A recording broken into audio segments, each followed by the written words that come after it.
أعوذ بالله من الشيطان الرجيم. بسم الله الرحمن الرحيم. وقال الذين لا يرجون لقاءنا لولا أنزل علينا الملائكة أو نرى ربنا لقد استكبروا في أنفسهم وعتوا عتوا كبيرا. يوم يرون الملائكة لا بشرى يومئذ للمجرمين ويقولون حجرا محجورا. وقدمنا إلى ما عملوا من عمل فجعلناه هباء منثورا. أصحاب الجنة يومئذ خير مستقرا وأحسن مقيلا. ويوم تشقق السماء بالغمام وننزل الملائكة تنزيلا. الملك يومئذ الحق للرحمن وكان يوما على الكافرين عسيرا. ويوم يعض الظالم على يديه يقول يا ليتني اتخذت مع الرسول سبيلا. يا ويلتى ليتني لم أتخذ فلانا خليلا. لقد أضلني عن الذكر بعد إذ جاءني وكان الشيطان للإنسان خذولا. وقال الرسول يا رب إن قوم اتخذوا هذا القرآن مهجورا. وكذلك جعلنا لكل نبي عدوا من المجرمين وكفى بربك هاديا ونصيرا. وقال الذين كفروا لولا نزل عليه القرآن جملة واحدة كذلك لنثبت به فؤادك ورتلناه ترتيلا. ولا يأتونك بمثل إلا جئناك بالحق وأحسن تفسيرا. الذين يحشرون على وجوههم إلى جهنم أولئك شر مكانا وأضل سبيلا. ولقد آتينا موسى الكتاب وجعلنا معه أخاه هارون وزيرا.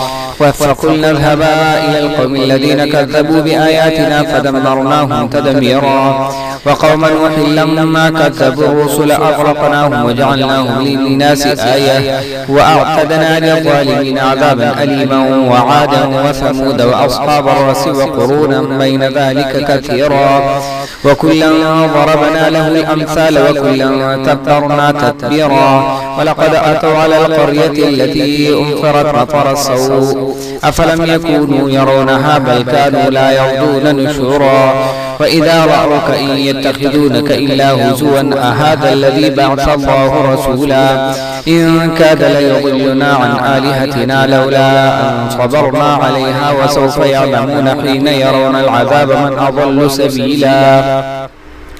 أرأيت من اتخذ إلهه هواه أفأنت تكون عليه وكيلا. أم تحسب أن أكثرهم يسمعون أو هم يعقلون إن هم إلا كالأنعام بل هم أضل سبيلا.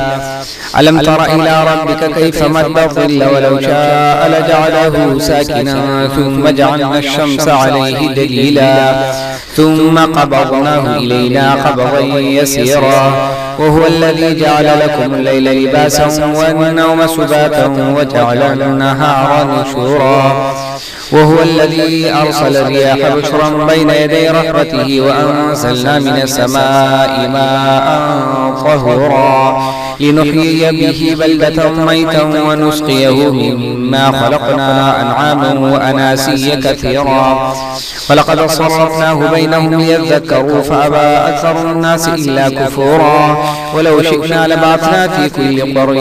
قرية نذيرا. فلا تطع الكافرين وجاهدهم به جهادا كبيرا. وهو الذي مرج البحرين هذا عذب فرات وهذا ملح أجاج وجعل بينهما برزخا وحجرا محجورا. وهو الذي خلق من الماء بشرا فجعله نسبا وصهرا وكان ربك قديرا. فيعبدون من دون الله ما لا ينفعهم ولا يضرهم وكان الكافر على ربه ظهيرا.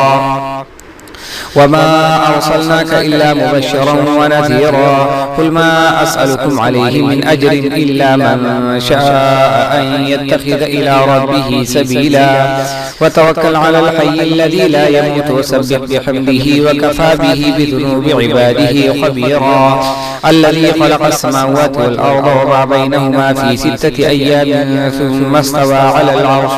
الرحمن فاسأل به خبيرا وإذا قيل لهم اسجدوا للرحمن قالوا وما الرحمن أنسجد لما تأمرنا وزادهم نفورا تبارك الذي جعل في السماء بروجا وجعل فيها سراجا وقمرا منيرا وهو الذي جعل الليل والنهار خلفة لمن أراد أن يذكر أو أراد شكورا وعباد الرحمن الذين يمشون على الأرض هونا وإذا خاطبهم الجاهلون قالوا سلاما والذين يبيتون لربهم سجدا وقياما والذين يقولون ربنا اصرف عنا عذاب جهنم إن عذابها كان غراما إنها ساءت مستقرا ومقاما والذين إذا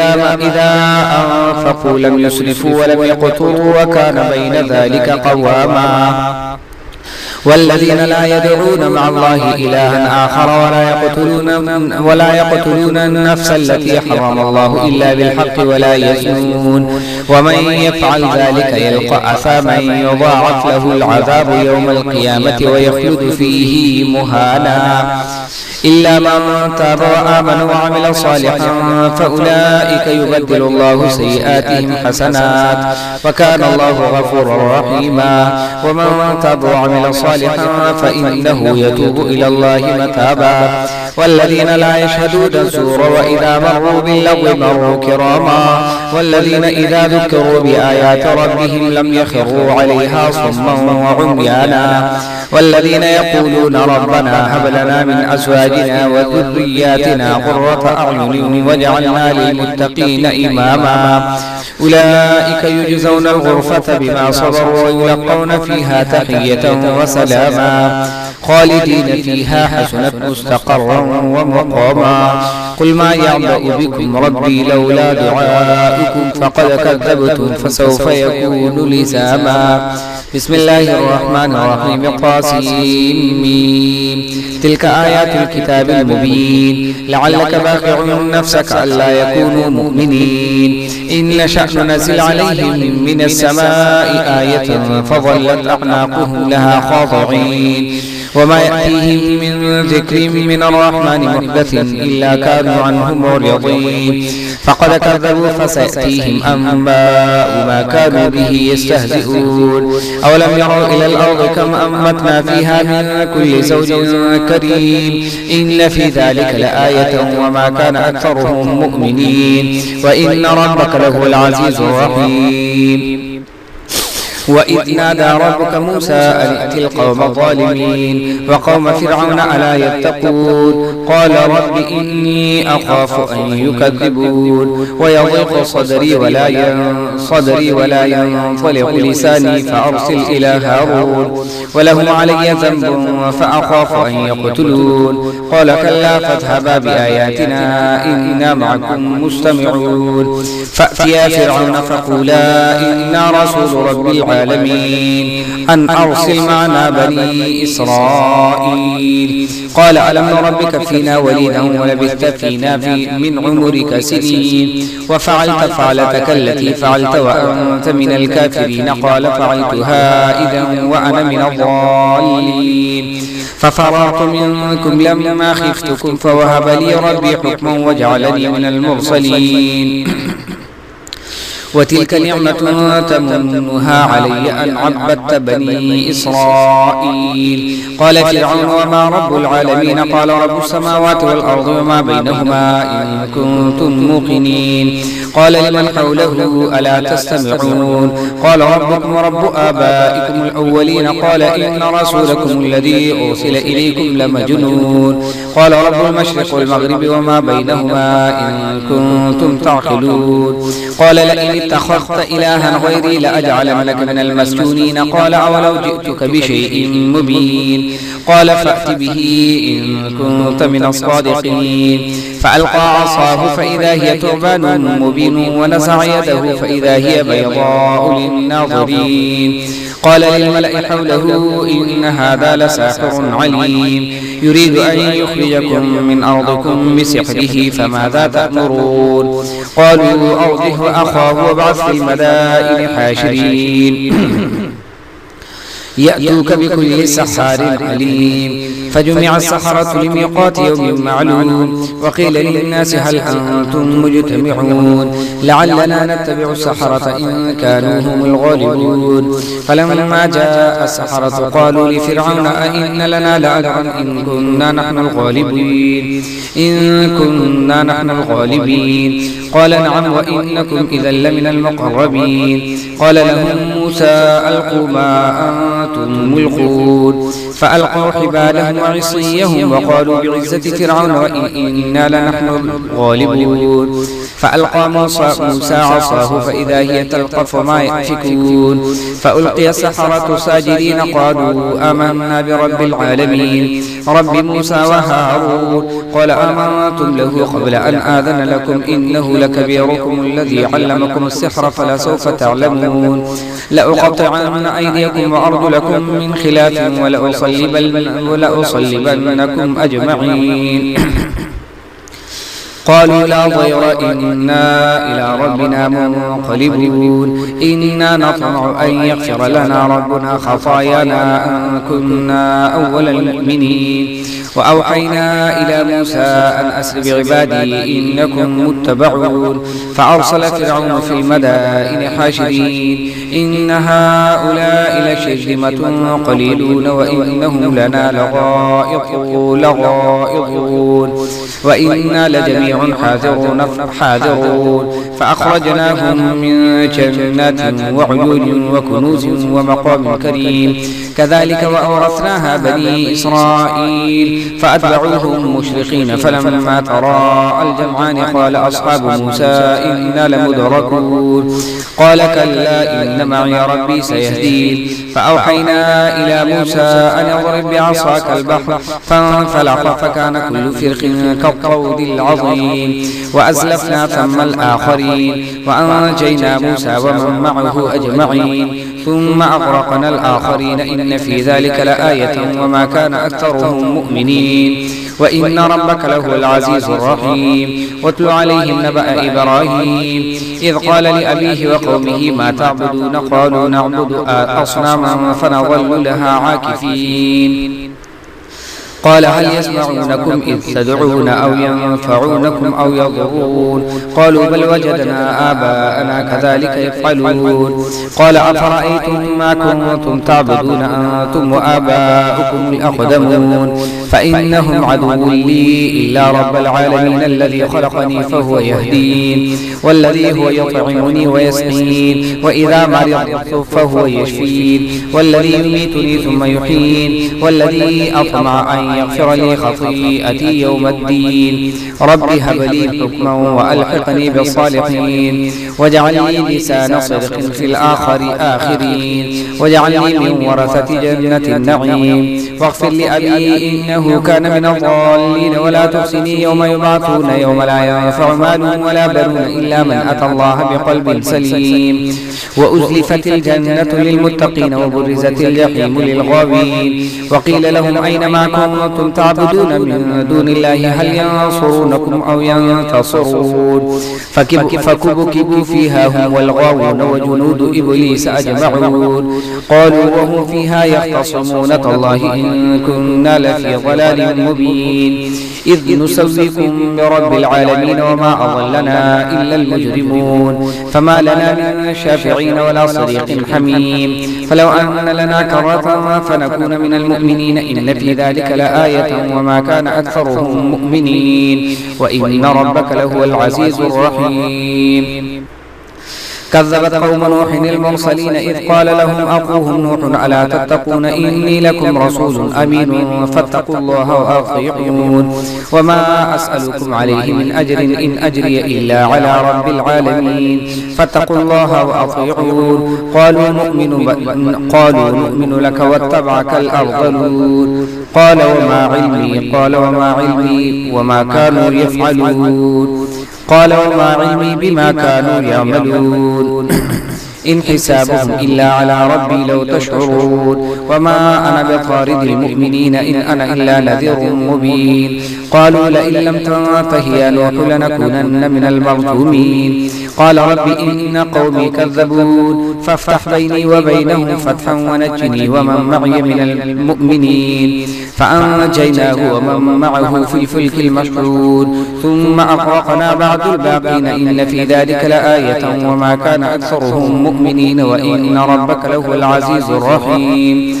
كذبت عاد المرسلين إذ قال لهم أخوهم هود ألا تتقون إني لكم رسول أمين فاتقوا الله وأطيعون وما أسألكم عليه من أجر إن أجري إلا على رب العالمين أتبنون بكل ريع آية تعبثون وتتخذون مصانع لعلكم تخلدون وإذا بطشتم جبارين فاتقوا الله وأطيعون واتقوا الذي أمدكم بما تعملون أمدكم بأنعام وبنين وجنات وعيون إني أخاف عليكم عذاب يوم عظيم قالوا سواء علينا أوعظت أم لم تكن من الواعظين إن هذا إلا خلق الأولين وما نحن بمعذبين فكذبوه فأهلكناهم إن في ذلك لآية وما كان أكثرهم مؤمنين وإن ربك لهو العزيز الرحيم كذبت ثمود المرسلين إذ قال لهم أخوهم هود صالح ألا تتقون إني لكم رسول أمين فاتقوا الله وأطيعون وما أسألكم عليه من أجر إن أجري إلا على رب العالمين أتتركون فيما هاهنا آمنين في جنات وعيون وزروع ونخل طلعها هضيم وتنحتون من الجبال بيوتا فارهين فاتقوا الله وأطيعون ولا تطيعوا أمر المسرفين الذين يفسدون في الأرض ولا يصلحون قالوا إنما أنت من المسحرين ما أنت إلا بشر مثلنا فأت بآية إن كنت من الصادقين قال هذه ناقة لها شرب ولكم شرب يوم معلوم ولا تمسوها بسوء فيأخذكم عذاب يوم عظيم فعقروها فأصبحوا نادمين فأخذهم العذاب إن في ذلك لآية وما كان أكثرهم مؤمنين وإن ربك لهو العزيز الرحيم كذبت قوم لوط المرسلين إذ قال لهم أخوهم لوط ألا تتقون إني لكم رسول أمين فاتقوا الله وأطيعون وما أسألكم عليه من أجر إن أجري إلا على رب العالمين أتأتون الذكران من العالمين وتذرون ما خلق لكم ربكم من أزواجكم بل أنتم قوم عادون قالوا لئن لم تنته يا لوط لنكونن من المخرجين قال إني لعملكم من القالين رب نجني وأهلي مما يعملون فنجيناه وأهله أجمعين إلا عجوزا في الغابرين ثم دمرنا الآخرين وأمطرنا عليهم مطرا فساء مطر المنذرين إن في ذلك لآية وما كان أكثرهم مؤمنين وإن ربك لهو العزيز الرحيم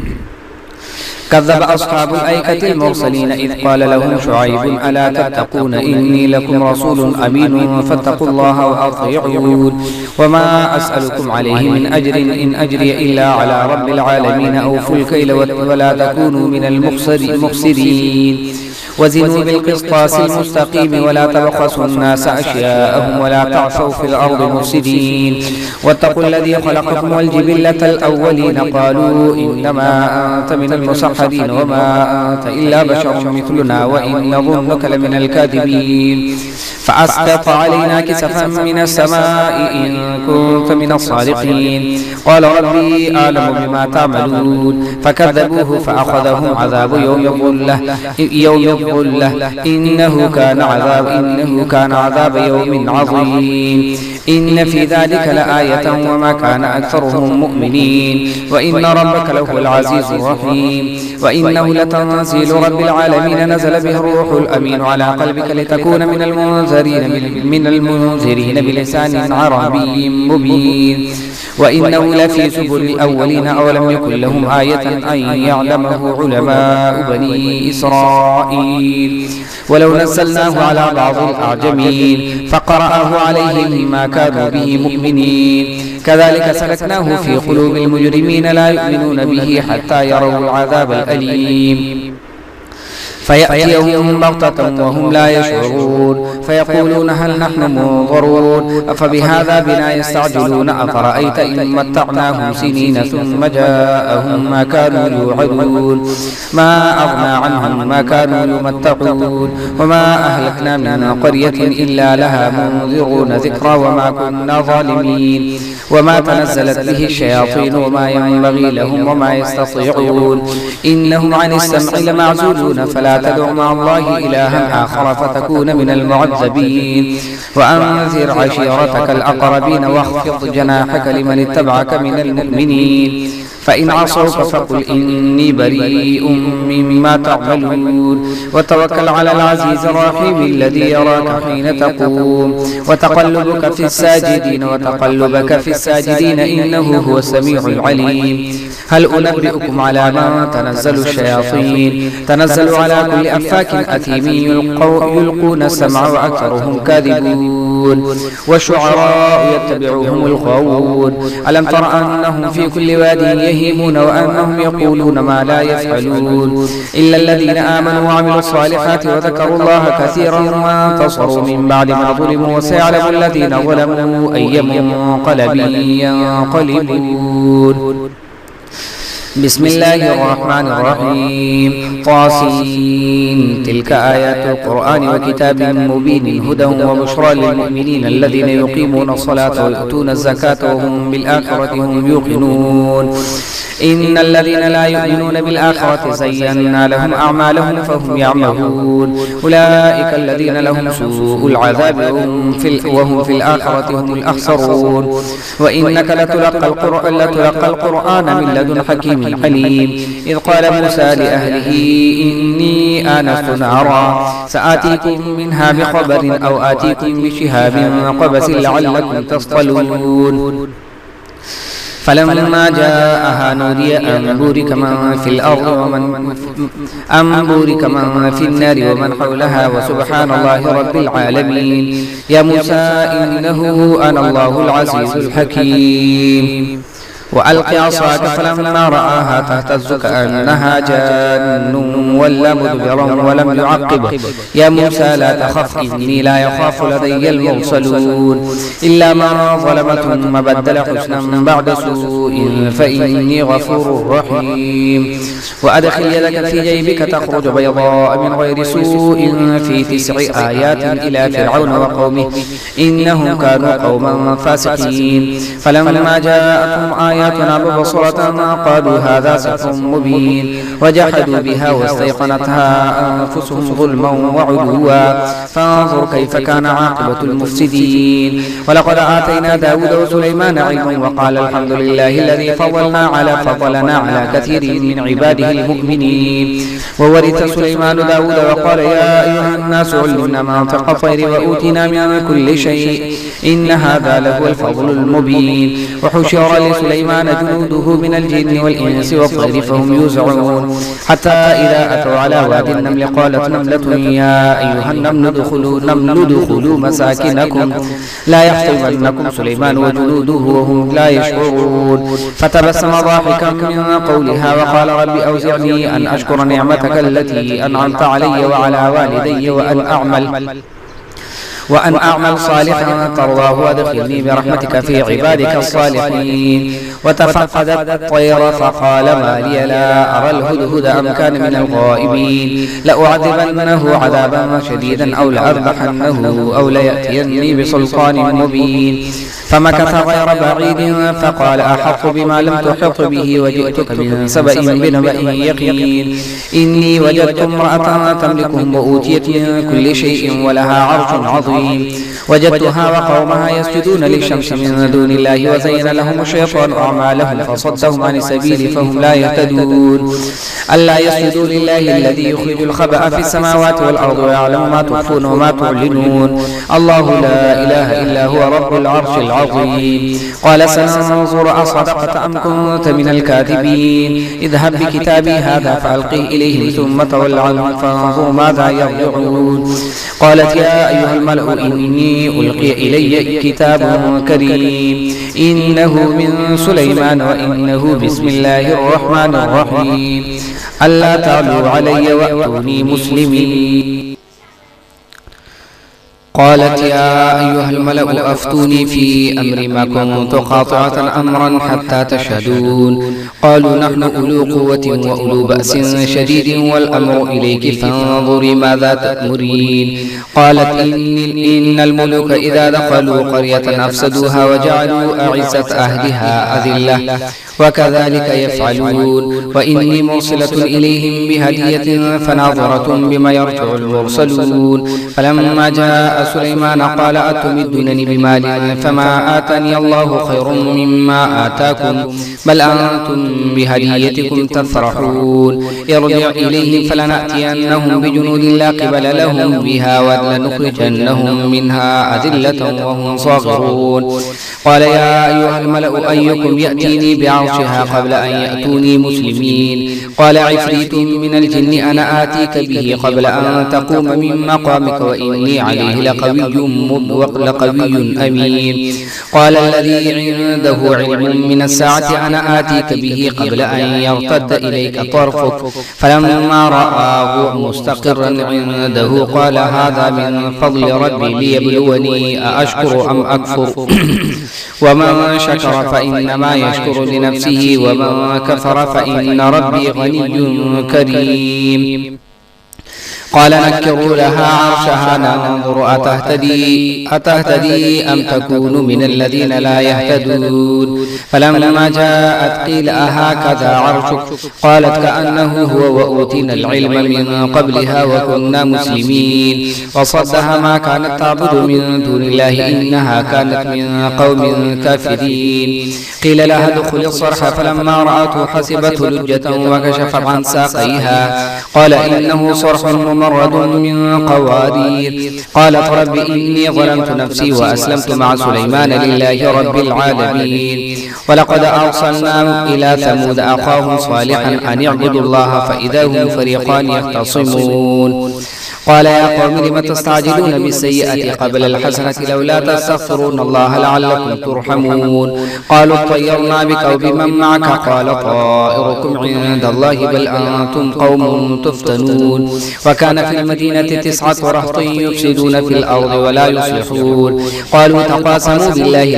لنبيتنه وأهله ثم لنقولن لوليه ما شهدنا مهلك أهله وإنا لصادقون ومكروا مكرا ومكرنا مكرا وهم لا يشعرون فانظر كيف كان عاقبة مكرهم أنا دمرناهم وقومهم أجمعين فتلك بيوتهم خاوية بما ظلموا إن في ذلك لآية لقوم يعلمون وأنجينا الذين آمنوا وكانوا يتقون ولوطا إذ قال لقومه أتأتون الفاحشة وأنتم تبصرون أئنكم لتأتون الرجال شهوة من دون النساء بل أنتم قوم تجهلون فما كان جواب قومه إلا أن قالوا أخرجوا آل لوط من قريتكم إنهم أناس يتطهرون فأنجيناه وأهله إلا امرأته قدرناها من الغابرين وأمطرنا عليهم مطرا فساء مطر المنذرين قل الحمد لله وسلام على عباده الذين اصطفى الله خير أما يشركون صدق الله العظيم.